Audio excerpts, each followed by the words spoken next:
Life can be unpredictable, but also beautiful. Life is like traffic on Indian roads.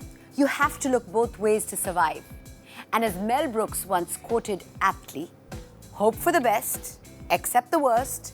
Life is a play, we're unrehearsed. So let's live this beautiful, unrehearsed life to its fullest and one day at a time. Hello and welcome back to a gem of a show which has made its stamp deep in your hearts. Oppo F17 Pro presents the Love, Laugh, Live show only on the Times Network.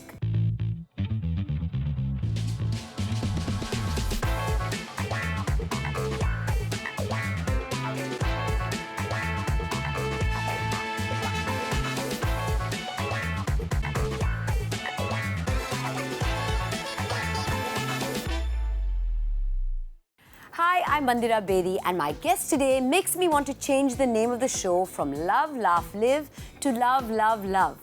She is someone who made her way into every Indian household since a decade now. With her talent and her unprecedented looks, she's shone bright in the entertainment industry.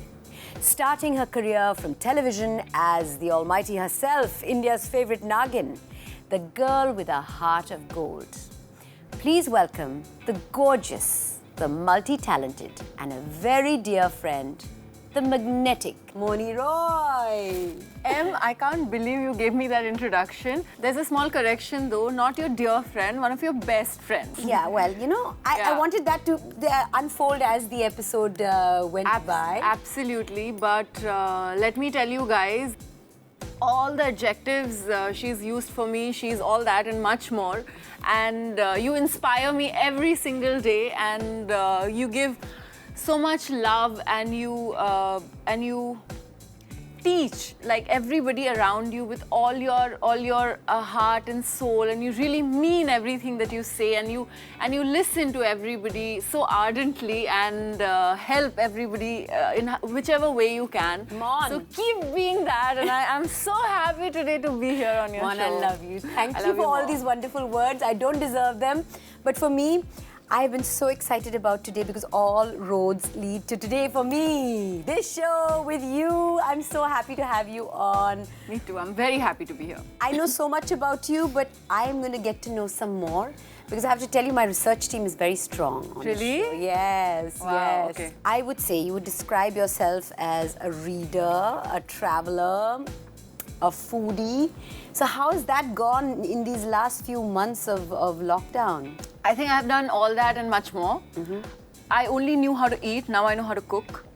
I was only a reader, but now I know how to apply what I read and learn in my life. So that's something this lockdown has taught me. So it's a mix of fiction, fiction and non-fiction. Non-fiction.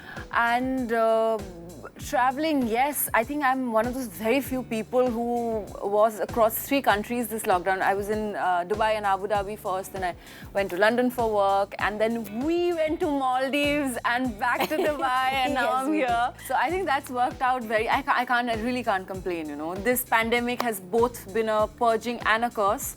So it's also been I don't know, a spiritual cleansing probably for a lot of us. I was just going to come to that. Yeah, you have always been a spiritual person, but did the Gita classes start? Oh my God, yes, absolutely. I was doing these classes off and on since the last year and a half, thanks to my childhood friend, Anisha. I was staying with her in Abu Dhabi. Yes. But during the lockdown, now I've become so religious with my Gita classes that, you know, I would...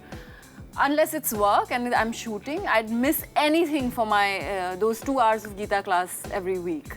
So you are a bookworm if I ever knew one. In fact, for her birthday, I gave her a bookmark that said Kitabi Keeda. She also gave me a t-shirt which says Kiss the Bookworm. That's right. I love it. Now this bookworm is also going to write a book, is it? Yeah, your research team is really good. I think you it's wanted one-off interview. I did, and I wrote 10 chapters even, but they were so bad. I shouldn't have burned them, but I did, because I'm also very reckless and restless when very critical of yourself. Yeah, I think so. I should have just kept them and let them be, and, you know, probably.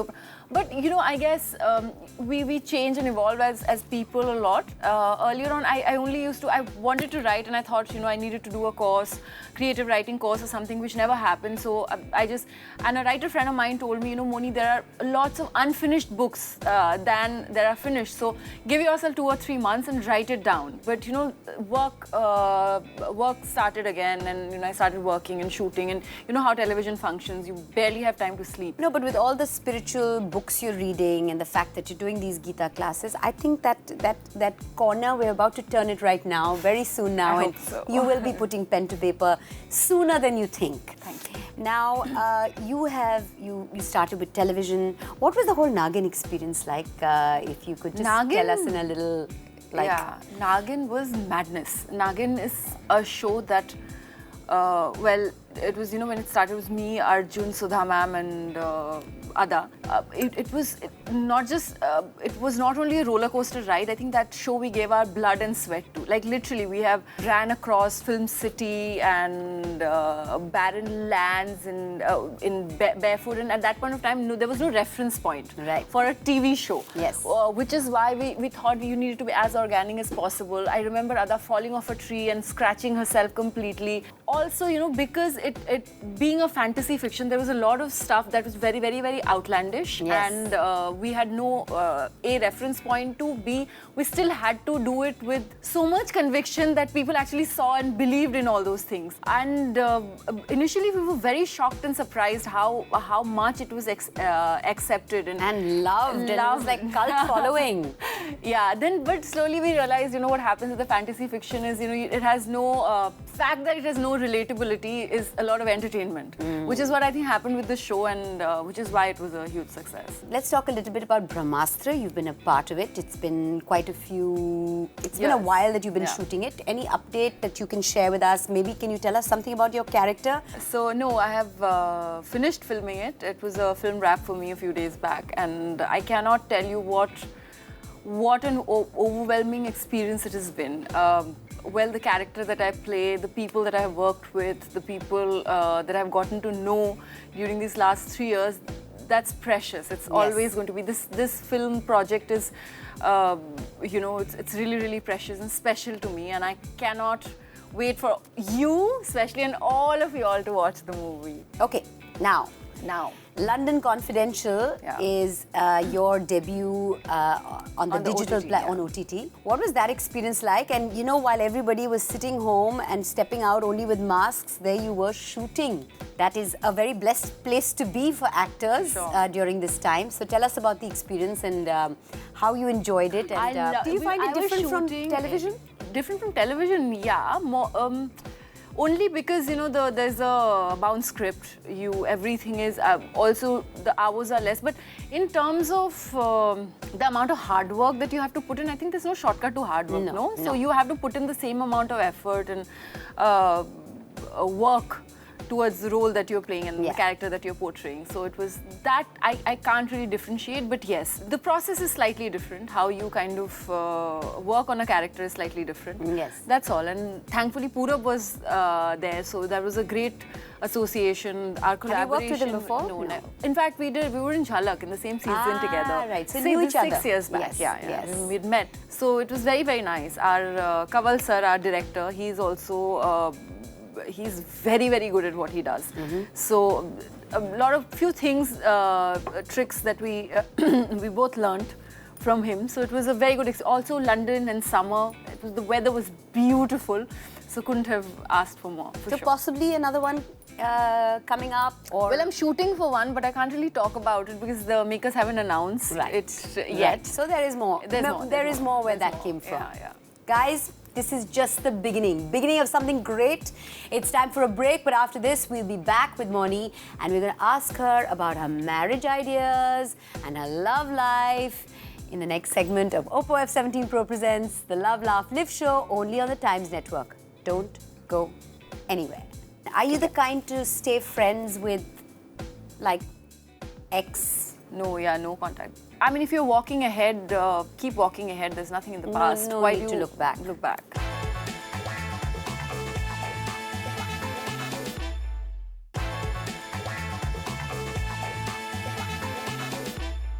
Welcome back, people, to Oppo F17 Pro presents the Love, Laugh, Live show. We're here with Mouni Roy, ready to take a leap into her love life. Am This is, I? yes, it's the Love, Laugh, Live show. So we're going to talk about your love life. Now, first up. You're ignoring me. I'm looking into your eyes. Oh, trying you're to make you looking into my fall eyes. in love with me. I'm already, the thing is, before we do anything, before we actually talk about your love life, let's talk about our love story. Yeah. And I'm just going to say this, that we met through a friend, and initially I did not like you, you know that, right? Yeah. And you know what her thought was? To know me is to love me. Just let her get to know me.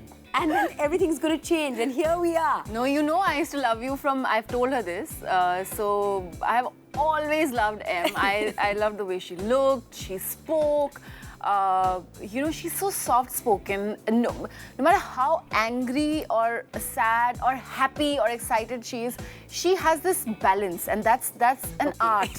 So I've always really looked up to her and liked her. So when I knew that I was going to Naples and she's going to be there, I was very excited, and I didn't care how she felt at that point in time. To know me is to love me. No, And to know you love me. didn't hate me. You were just a little skeptical, I think, about, okay, this girl is coming. Skeptical is the how word. is she? And then, I met her and I kind of felt this resistance, and I went up to her. I said, you have to like me, right? I really, really like you. So that's how it all started. So that's what I'm saying. Like I started the show. I started the show saying life is beautiful and unpredictable. That's true. And that's how it's been for us. Yeah. But as far as marriage and love is concerned, you've gone on record saying you want life to surprise you. Yes. Is that right? Absolutely. What does that mean? You're just waiting for it to happen, or do you think that sometimes universe or people need to conspire to make it happen? I think it's a mixture of all of that. Like Shakespeare would say, it's the unity of time, space, and action. I think everything needs to come together. Also, when I say I want life to surprise me, I say that because every time I try and plan something, it never materializes. So I think it's best if you let the universe do what it Needs to do. And let's see when it happens now. You're a hopeless romantic. I used to be, I studied literature. I kind of have to be a hopeless romantic.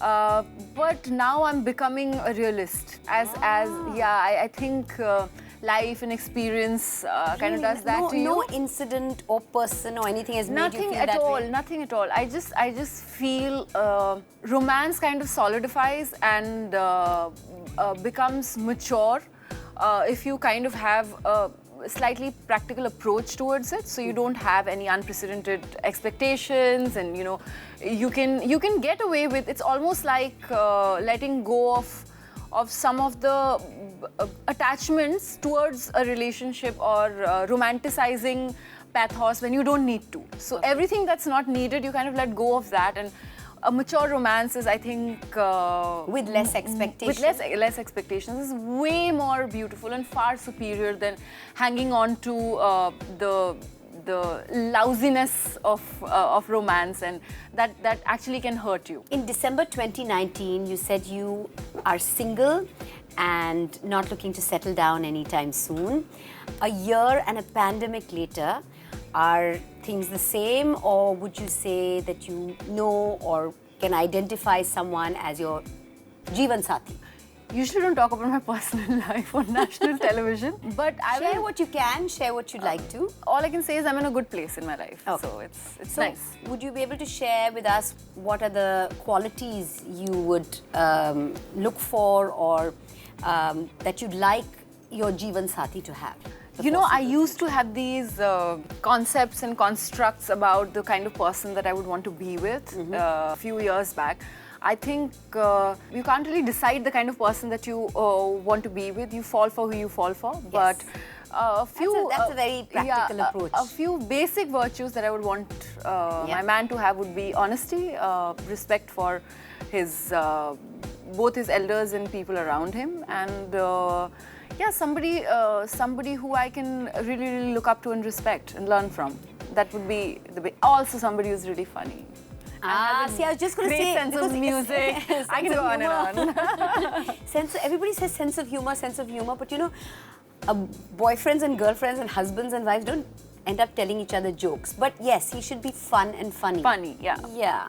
Somebody you And good can sense have of- fun with. Good sense of music as well. Yeah. Ah, yeah. Oh, of that's course. just an added bonus. It's That- okay, those are the- those you can teach somebody, you know. So those are fine. You have to have a potential in a person. Tell me something. Is there someone in your life, any of your friends or anyone from your family that wants to play matchmaker? Because you know there are always those kind of people They've who given want to up. try and set up their They've given their up now. people, you They've know. given up. बहुत अच्छा लड़का है. Like, you have to meet him. It used to be my Masi's. It used to be Anisha's mum, Rupali's mum. Actually, everybody I know, everybody has tried. In fact, Shakti was on this show. Even Shakti and her parents have tried matchmaking for me. And these things have a way of working itself out, you know. That's what I believe. And But I would be sort of hit with a stick if I didn't ask this question. You know, there was this diamond ring that I think you're wearing. I don't know whether you're wearing it, but you know, it's fired up the internet and people are like, no, 1 minute she's these wearing I got a ring for on the myself, ring. guys. Yes. It's all a part of self-love, right? Self-love. I bought them myself for myself. No, about that ring, it was rather funny because it was an ad. Okay. It was literally like, you know, an Instagram post that I had to do for a particular brand, and it kind of. But the reaction was very, very endearing and funny to watch. Everybody was shell-shocked because, you know, my entire life I'm single, and suddenly you see me with a ring like that. With a ring like that. Yeah, Flaunting so everybody was like, wait, what happened for a minute? So all my friends kind of were very, very shocked, but then they were all laughing by the end of it. So I think that was what it was about. Okay, now a thoda hatke question. Are you the kind to stay friends with like any of your exes? No, I'm Or not do you that. think it's time, like once it's over, we're Once over it's and done over, with, move on? Yeah, once it's over, it's and over and done no with. contact after that? No, yeah, no contact. I mean, if you're walking ahead, keep walking ahead. There's nothing in the past. No Why need do to you look back. Look back, yeah. On that note, it's time for a game. This game is called Whisper Whisper. Whisper, whisper. And on your cue card, you have a couple of words, and on my cue card, I have a couple of words. Okay. So when you put on your headphones, it'll have some music playing. Okay. And I'll try and make you guess a couple of those words. So who's wearing it first? Should I? Do you want to start? Yeah, okay. All right, you can start, and I'm going to start with the first word, yeah? Okay, cool. Okay. Once in a blue moon. Okay, pace it out. Words. Yeah. So, I'm just going to say the phrase, once in a blue moon. Once she said. Say it again. Once in Once. blue moon. Once in a blue moon. Yes! Very good. You're good at lip reading. Now my turn. Yes.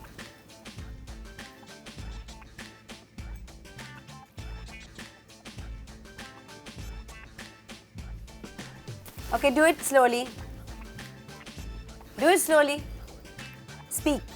Speech. Out. Speak out. Speak louder. Speak out. Speak louder. Loud. Speak loud. Duh. Speak louder. Louder. All right. Okay. See? Your turn. Last one. The ball The in your court. in your the Ball. ball. The ball is in your court. Yes. Easy peasy. Easy peasy. Very easy. Very easy. This is. I speak English. I I speak speak. English. You speak English very well. Okay, there was something for everybody in that section, but there's a lot more in our next segment. We're going to ask Mouni about her Abu Dhabi lockdown chronicles and much more only on Oppo F17 Pro presents the Love, Laugh, Live show. You left for Abu Dhabi with 4 days clothes. Yeah, 5 days clothes. Yeah.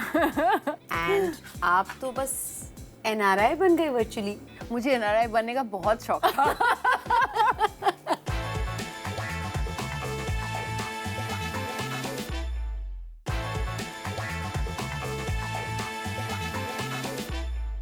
Welcome back, folks, to another splendid episode of Oppo F17 Pro presents the Love, Laugh, Live show. This time with Mouni Roy, ready to enter the most fun segment of our show, We're going to talk about lockdown chronicles. We mentioned it, you mentioned it earlier. You left for Abu Dhabi with 4 days clothes. Yeah, 5 days clothes, yeah. And आप तो बस NRI बन गए virtually. मुझे NRI बनने का बहुत शौक था.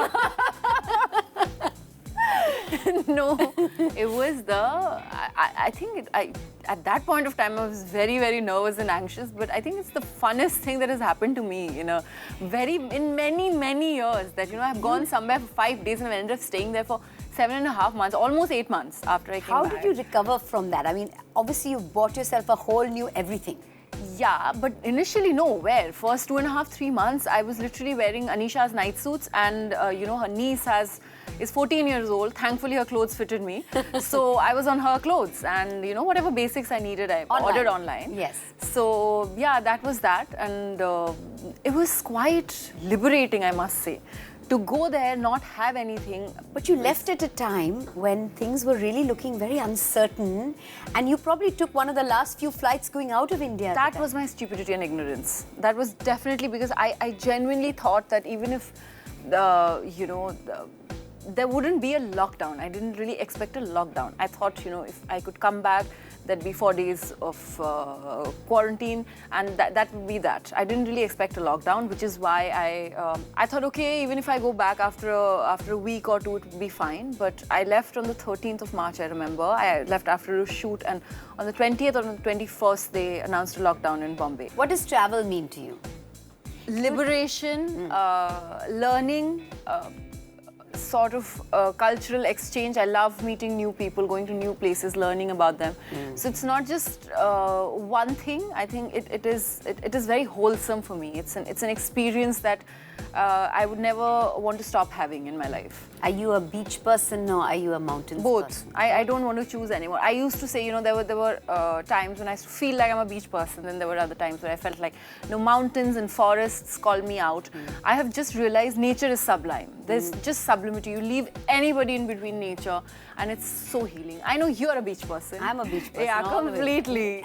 But still, you're a lover of adventure, and there's this bungee jumping story. I've done the highest bungee in the world from Macau. I thought my death wish was coming true, but I did it. Yes. Still. But it was without a harness. I mean, no, they don't. They harness your feet. Obviously, you can't jump without that. Yeah. So there's no other support in your body. So it's basically a free fall, and you feel like you're going to die. And when I did it, I think it was -4 degrees, and it was drizzling a little bit. And I could feel my tears, like my wet, iced tears coming down, running down my cheeks. And that man who's just like, he was harnessing, when he said, what's your name? So I said, Mouni. How many people have died so far? I said, how many? He's like, not even one. Today might be the first. Oh no! I started crying, but then it's again so liberating, and you feel like you're flying. Once you've done it, you want to go again and what again. What made you agree to do it in the first place? Because I just wanted to do bungee. Yeah, I want to do all these things, but then 5 seconds before I'm about to do it, then I second guess. You might want to chicken out at that point. Yeah. Because it's nerve-wracking, right? The same with skydiving. I was very excited. The moment so it's literally you are up high in the blue, and then they open the aeroplane. Yes. All you can see, like you're sitting here, like you can Nothing. Yeah, it's the sky. But that's scary, right? Very scary, but a lot of fun. So much fun. I'm just saying for I know you, but I didn't know that you'd have this thing to go and jump bungee and skydive. I didn't even know about the skydiving thing. Yeah. Well done. Thank you. So now, for someone who's read so much and someone who's very studious in school, your father wanted you to repeat 10th grade, is that right? How did you know Why? this? Why? Because of mathematics. Oh, I hear you, sister. Mathematics. I remember every time there was an exam, and I'd try to memorize it because I'm dyslexic. I know it today. Numbers don't make sense in my head. I've really, really tried hard. Like the best of teachers have tried to tutor me, and it just doesn't help at all. I'm petrified of maths. Like you give me numbers and I start shaking. So he thought it would be better, but then my teachers and the principal sir at that point of time said, let her give the exams, but if she doesn't pass, she has to repeat the year. But I don't, because all the other subjects are very, very strong, so I don't suggest that she should. So how did you do in that I got a 56. Okay, so. Yeah, but all my other subjects I had 90 plus, so that was just bringing my, the percentage average down a lot. But it's okay, I'm just very happy I passed. So now I've heard that on your phone, this I didn't know about you, on your phone you have a couple of names saved as don't pick and never pick. Yeah, oh my God, yes, I do. So, like, who qualifies for that? I know one person. I can't tell you the names here. I will tell you. I don't want to know the names. I know one or two names already. Earlier on, we used to have we didn't have these smartphones, right? Yeah. So I don't remember. I don't know if there was or not. I was stupid enough to not know that there was a block button. So which is where it started from. Back then, there possibly wasn't a block button. Right? Yeah. Like I'm talking 7, 8, 9 years back. So I used to save. Yeah. No, so don't pick and never pick are basically the same thing. But you kind of just to, and I have a very good memory, but if you save everybody as don't picks, then you wouldn't remember who is calling. Yes. So because I am the person that I am, I would want to know who is calling. But if those are the people that I don't want to talk to, then we don't pick 1, don't pick 2, and never pick 1, never pick 2, never pick 3. So I know exactly who is calling. I don't know anymore because now if I don't want anybody in my life, I'm very, very, I don't live in grays. I'm a very black or white person. Okay. So I block them and delete their numbers. Oh, so it's more like, yeah. I don't need to know if you're trying to get in touch with me. And also in terms of things, now that's people you don't like, but things you like. There's one very, very favorite old pair of worn-out pajamas, which you never throw away. Yeah. Tell me about them. They're Anisha's. Have I seen them? No, I don't think so. They're Anisha's actually. So in Delhi, she's the girl that I've done all my firsts with, every first. Like she's been there to witness it all. Yeah, she's my childhood friend. So weekends I stay at her place in Delhi when we were studying together, and we'd go out partying. And I don't know, I had that very. I was at a very impressionable age, and I used to only like very Delhi hard boho kind of clothes. So if I didn't have anything nice to wear, I had 5 piercing. And I have a, so it's literally like I was a full boho chick at that point of time. Kajal and grungy and nothing else. Like, that was my look. So I would look for pajamas in her. So, we'd be going to a really, really chic place and she'd be like, Mouni, I have a wardrobe full of clothes. What are you taking out? So those were her night suit pajamas, but they were baggy and orange and red. A certain way. They fell a certain way. And I'd wear them like really low waist and wear these halter tops. So that was my look back in those days. So it was one of those pajamas that I really, really liked. I think I took 2 of them. One was orange and one was black. Still around? And it's somewhere there in my wardrobe for sure. I have never, that was one. And then I'm from Miranda House. I've studied in Miranda. So there's one t-shirt that said the lifeline of a Mirandian, and it said her attitude. Quite wannabe now that I think of it, but at that point of time I used to love it. So these 2 things are there. I know they're there somewhere there in my, I've never thrown them. Very nice. The last 15, No, and these kind of things years. have to stay in the wardrobe. There's some things that are on your wish list to fit into, where some things that are very nostalgic and have that kind of value to that you never should throw them away. Somewhere the back of the closet, but should be around. There. Okay, on that note, it's time for some more excitement with our Oppo F17 Pro Flaunt It Your Way segment. It's a rapid fire round. I'm going to ask you some questions with some options as answers. You just have to tell us the best way that you flaunt your style. Okay? Are you ready? All right. So, you're well known for your fashion statement, but if at a prestigious event you notice another actor is wearing the same dress as yours, how will you react? A. Flaunt how the outfit looks sleekest on you. No one has a waistline like yours. Anyway. B. Quickly go back home, change and flaunt your new look. C. Flaunt your cool by taking a selfie with her. C. Yeah. I thought so. Okay. 2. You know me. Yes. I literally be like, look at us, wearing the same clothes. Let's take a picture. 2. You invited your friends for dinner. You cooked a special recipe. Now we know you can cook. You haven't cooked for me yet. No, I haven't. I'll make something soon. But it didn't turn out so good as per this question. What will you do? A. Order food from outside. B. Try and cook all over again and flaunt your culinary skills. Or C. Serve the same and flaunt it anyway. I will order the food from outside, and if the people that I'm calling over are my close friends, I'll make them have that shitty food also. Okay. Both. Okay, so it's A and C. They've got to eat a little bit of the good food and some of the bad food as well. Yeah. Fine. Yes, I've slaved in the kitchen. You have to eat what I've made.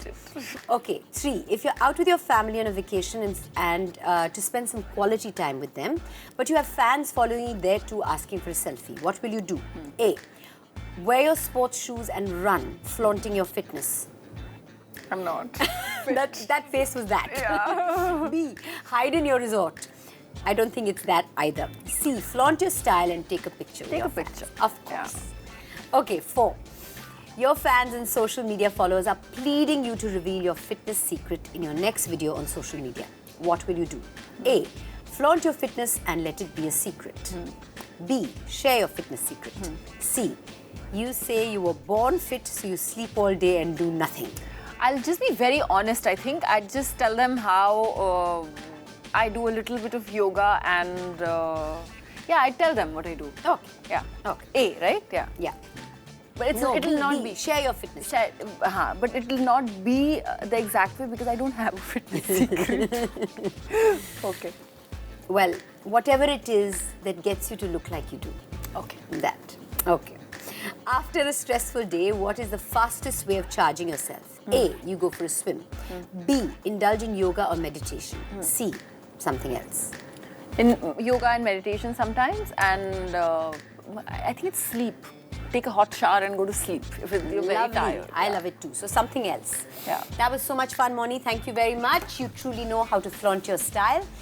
You guys can too learn some tricks from Mouni and flaunt your style using the Oppo F17 Pro. It's time to take a short break and to fast charge the Oppo F17 Pro. But we'll be right back to know more about Mouni's journey to stardom right here on your favorite show. Stay tuned. How difficult was it to convince your parents? They didn't get convinced. Yeah, English Honours from Miranda House and MA in Mass Comm. I was finishing at that point of time. I had already finished my dissertation on Habib Tanbir and Indian Street Theatre. So my father truly thought I was an academic waste. That's how he said it.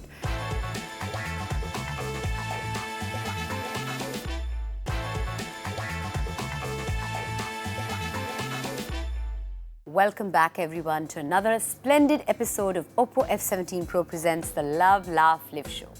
I'm here with Mouni Roy, and it's time for yet another refreshing segment with Kingfisher Radler, the adult soft drink with a lemony twist.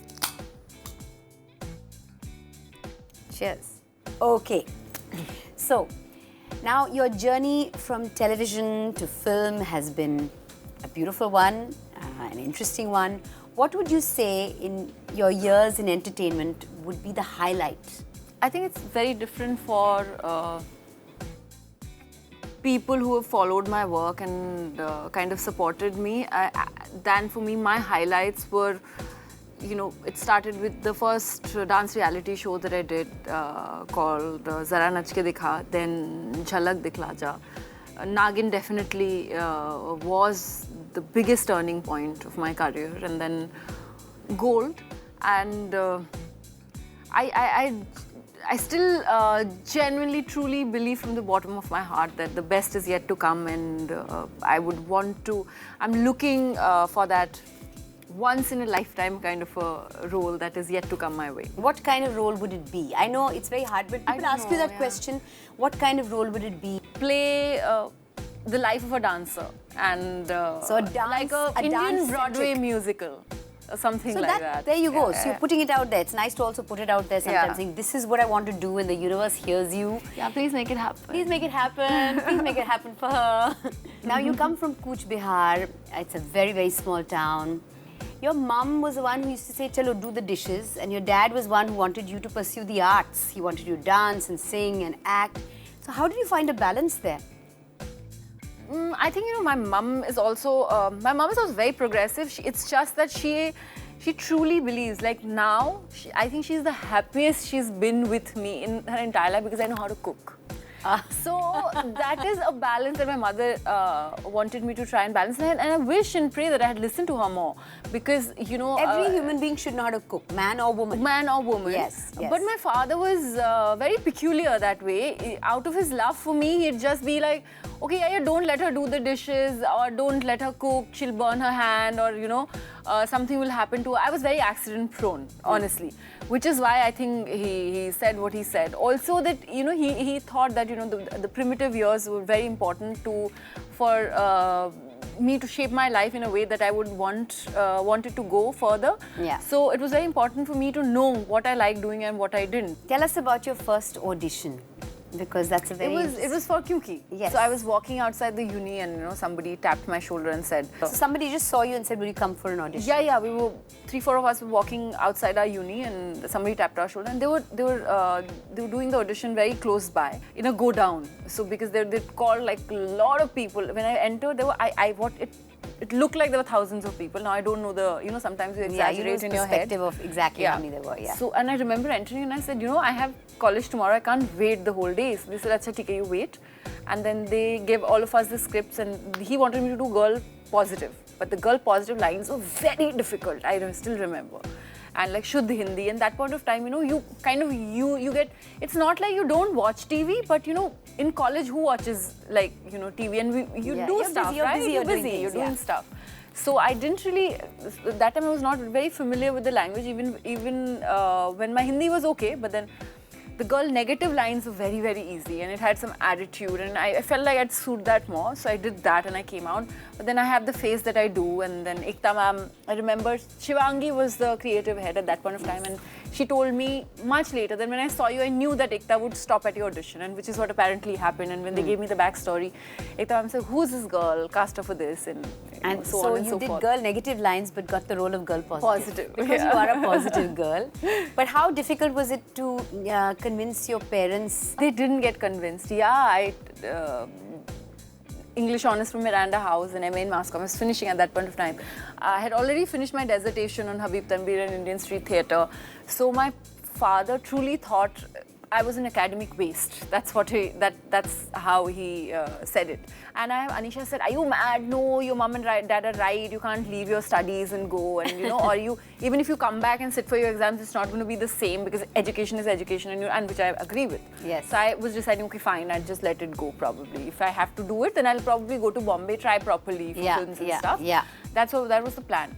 But Anisha went home and I received a call at 11:30 in the night and she was very somber and quiet. Anisha will tell you the story when you meet her.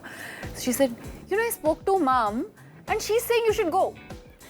So I said, can I talk to auntie? And both her and auntie's nicknames are Baby, so we call her Baby Auntie. And then so she told me, and I don't think she thought she convinced Baba, but she didn't. Baba didn't speak to me for 2.5 months properly. Obviously, he would have the daughter. Yeah, he'd come on the phone, but he was very upset with my choice. But then, I mean, I never did. And I also thought I'm coming to Bombay for a summer job. Now, in this last 8 months of lockdown, being, you know, getting to spend a lot of time with yourself, what would you say your greatest learning was? I think this lockdown has made me a more compassionate person, and just the understanding of good and bad, and what's most important in this journey of life is self-realization. Yes. And to make our minds and our hearts and this life a better place for both us and the people that we love and choose to exist with. Thoda hai, thode ki zarurat hai. See, simply put. Now, on that beautiful note, we're going to now have some fun. Okay. I'm going to play a drinking game with you. You're not playing it with me? I can't play it because we're both playing. We're changing the rules today. Okay, whatever question you ask, we both give an answer. Okay, fine. We both have an answer. The rules are changing today because it's Mon. Yes. All right. Now, here goes. So, basically, I'm going to give you these statements which are, I have never. And if you have, you're going to have a shot of Kingfisher Radler. Okay. I have never sung karaoke. I have. I also have, sadly. Sadly for the people around me. I have never stalked an ex-boyfriend on social media. Never. You have. I have never re-gifted a gift. We all have. The perfumes, no? I have never lied about my age. We all have, no? You I have. Actually, I also have. Everybody knows it. Yeah. See, that's a good... See, that's why we're friends. That's why we're friends, yeah. I have never pretended to be sick for attention.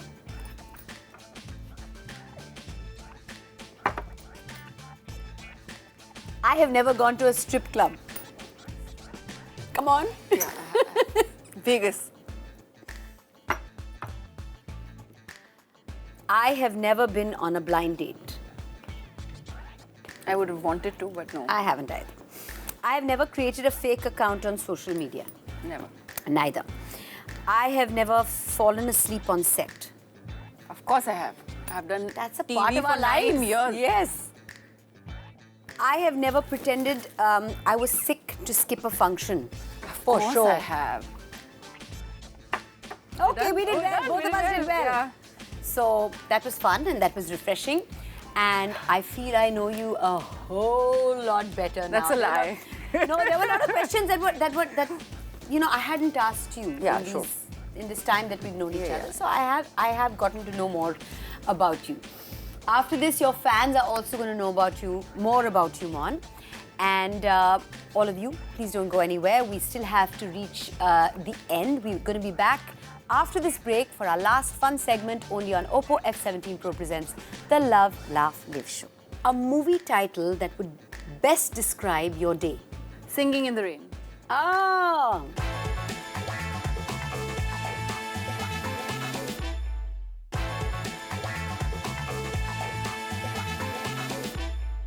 Welcome back, people, to the last segment of today's episode of Oppo F17 Pro presents the Love, Laugh, Live Show with Mouni Roy. We are about to play an interesting game. It's called the Times Prime Wheel of Good Life. There's a wheel in front of you. You're going to spin it, and whatever category this arrow points to, I'm going to ask you a few questions on it. Okay. Just to get to know these aspects of you better. Should I go? Go for it. And it's entertainment, entertainment, entertainment. Here goes. A movie title that would best describe your day. Singing in the rain. Oh! Which film have you watched multiple times and how many times? Shakespeare in Love. That's just it's coming in the back of my head. It's one of my most favorite movies. You've seen it like many times. Many times, yeah. Okay. I don't know the number. An actress that you find your guru. Vahida Remanji, Madhuri ma'am, Audrey Hepburn, Vivian Leigh, Tabu ma'am. I can go on and on and on and on. Meryl Streep. Meryl Streep. Oh my God, Meryl Streep. How can I forget her? There you go. Yeah. Thank you very much. We got to know this aspect of you a little bit better. So we have a small gift for you from Times How Prime. sweet. So whether it's food, fitness, shopping, travel, entertainment, Times Prime has 15 or more hand-picked offers and subscriptions for you, all in one subscription. It'll be the only subscription, the only membership you'll ever need. Okay. So here you go. Thank And you so much. we also have a small gift from our friends at Confluence. Okay. Thank you very much. I'm not going Thank to you. hand it to you. That's You can fine. take yes. Yes. Thank you, Em. I had so much fun being here. Thank you for having me. So happy to have you here. No, I have to say it for the show. After this, I'll give you a big jappi. Okay, cool. Before we say goodbye, let's click a selfie with our Oppo F17 Pro. It has an ultra sleek design and its dual lens bokeh gives an amazing bokeh effect to pictures. So now you can take the perfect selfie portrait even with friends. So are you ready to flaunt? So here we are again, only to begin again. We'll be back with another one of your favorite celebrities who will share their love for others, who laugh out loud a little bit with us and share their lives with you right here on Oppo F17 Pro presents the Love, Laugh, Live Show only on the Times Network. Until then, this is Mandira Bedi signing off.